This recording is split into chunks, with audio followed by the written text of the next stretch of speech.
فاسألوا أهل الذكر إن كنتم لا تعلمون. আসসালামু আলাইকুম ওয়া রাহমাতুল্লাহি ওয়া বারাকাতুহু। আমাদের একজন ভাই সালাতুত তাসবিহ সম্পর্কে জানতে চেয়েছেন, সালাতুত তাসবিহ সালাত সম্পর্কে। তো সালাতুত তাসবিহ সম্পর্কে আমরা ইতিপূর্বেও বলেছি যে এই নামাজটি সম্পর্কে বিদ্বানদের মধ্যে মতভেদ রয়েছে যে আসলে নামাজটি রাসূল সাল্লাল্লাহু আলাইহি ওয়াসাল্লাম থেকে সাব্যস্ত হয়েছে কি হয়নি। বর্তমান যুগের খ্যাতনামা দুইজন বিদ্বান, শেখ মোহাম্মদ ইবনে সালেহ আল উসাইমিন এবং শেখ মোহাম্মদ ইবনে আব্দুল আজিজ ইবনে আব্দুল্লাহ বিন বাজ রাহিমাহুল্লাহ, এবং মোহাম্মদ ইবনে সালেহ আল উসাইমিন রাহিমাহুল্লাহ, দুইজন ওনারা বলছেন যে যে সমস্ত হাদিসে সালাতুত তাসবিহর বিষয়ে বর্ণনা এসেছে সে সমস্ত হাদিসগুলো রাসূল সাল্লাল্লাহু আলাইহি ওয়াসাল্লাম থেকে সহিহ সূত্রে সাব্যস্ত হয়নি। এগুলো সনদে দুর্বলতা রয়েছে, যে কারণে এই দুর্বল সনদের উপর ভিত্তি করে কোনো ইবাদত পালন করা সঠিক হবে না। দ্বিতীয়ত, আমরা যদি যাই যে আমাদের প্রসিদ্ধ চার ইমাম যে রয়েছেন তাদের মতামত কি আসলে এই নামাজের ব্যাপারে, তাহলে দেখব শাইখুল ইসলাম ইবনে তাইমিয়া বলছেন যে ইমাম আহমদ ইবনে হাম্বল নিজেই হাদিসটিকে, সালাতুত তাসবিহ সংক্রান্ত যে হাদিস সেটিকে তিনি দুর্বল বলেছেন, এবং অন্যান্য ইমামগণ যারা আছেন, ইমাম আবু হানিফা, ইমাম মালিক, ইমাম শাফিঈ রাহিমাহুল্লাহ, তারা কেউ এই নামাজ সম্পর্কে কোনো মন্তব্য করেননি। তাহলে বোঝা যাচ্ছে যে তাদের এই নামাজ সম্পর্কে কোনো ধারণাই ছিল না।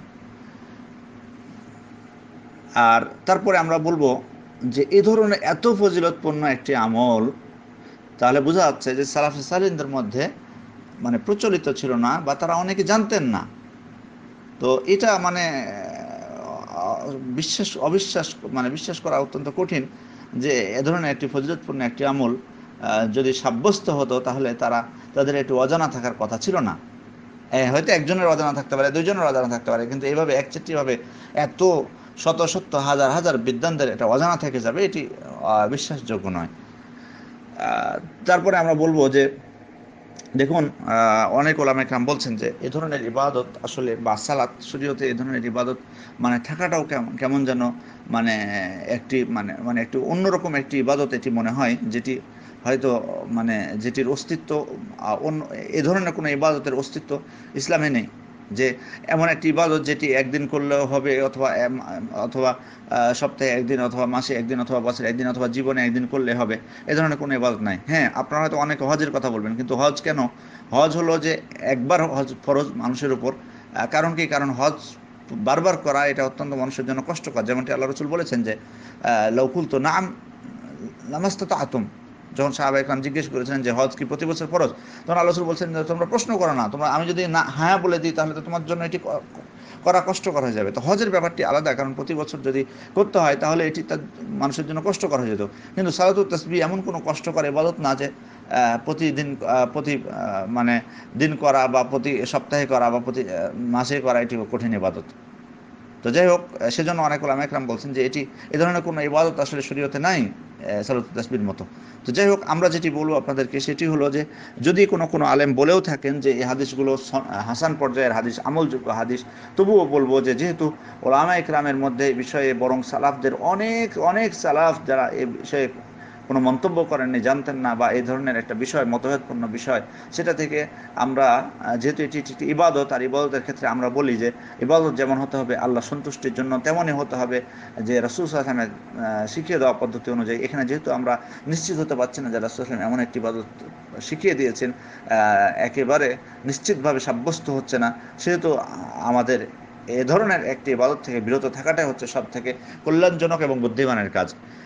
আসলে আমরা যদি সত্যিকার অর্থে আল্লাহর ইবাদত করতে চাই, তাহলে কিন্তু আমাদের ইবাদতের কিন্তু অভাব নেই। আমরা অনেক সময় অনেক সহিহ সূত্রে যেগুলো সাব্যস্ত ইবাদত, সেগুলোকে বাদ দিয়ে অনেক সময় দুর্বলগুলোকে নিয়ে বেশি টানাহেঁচড়া শুরু করে দিই।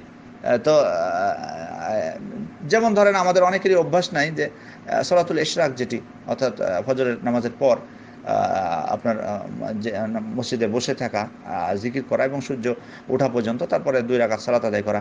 এটি আনাস রাদিয়াল্লাহু আনহু বলছেন যে রাসূল সাল্লাল্লাহু আলাইহি ওয়াসাল্লাম বলেছেন, যে ব্যক্তি ফজরের সালাত জামাতে পড়ে অতঃপর সূর্য ওঠা পর্যন্ত আল্লাহর জিকিরে বসে থাকে, তারপরে 2 রাকাত সালাত আদায় করে, তার জন্য পূর্ণ একটি হজ এবং উমরার নেকি হয়। তার জন্য পূর্ণ একটি হজ এবং উমরা নেকি হয়, এটি সহিহ মুসলিমের হাদিস। সুতরাং মানে এই আমলটি আমরা করতে পারি, এই আমলটি আমরা করতে পারি, এটি সহিহ সূত্রে সাব্যস্ত হয়েছে।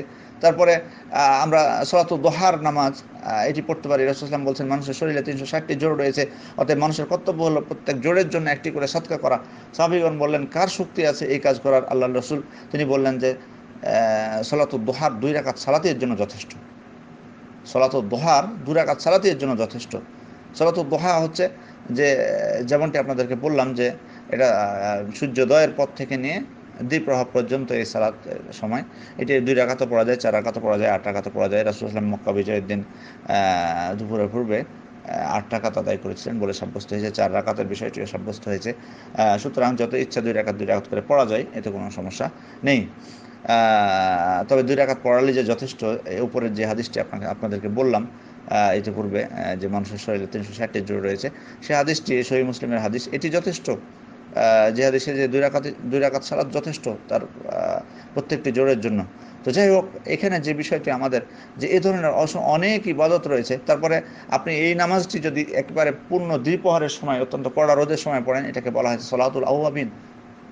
অতএব আসলে আমল করতে চাইলে আমাদের সহিহ আমলের অভাব নাই। রাত্রে আপনি তাহাজ্জুদের নামাজ পড়ুন, নফল নামাজ পড়ুন, কিয়ামুল লাইল পড়ুন, অনেক ফজিলতের কাজ এগুলো। তাহলে আমরা নিশ্চিত হতে পারছি যে আমরা রাসূল সাল্লাল্লাহু আলাইহি ওয়াসাল্লামের দেখানো পদ্ধতি অনুযায়ী আমরা সালাত আদায় করছি, তার সুন্নাত আদায় করছি। কিন্তু যেটাতে সন্দেহ রয়েছে সেটা থেকে আমরা বিরত থাকতে পারছি। উপরন্তু আমরা কোরআন এবং সহিহ সুন্নাহ অনুসরণের জন্য আমরা অনেক ফজিলত হাসিল করতে পারছি। তো যাই হোক, আল্লাহ আমাদেরকে পবিত্র কোরআন এবং সহিহ হাদিস অনুযায়ী আমাদের জীবন পরিচালনা করার তৌফিক দান করুন। আমিন। আসসালামু আলাইকুম ওয়া রাহমাতুল্লাহি ওয়া বারাকাতুহু।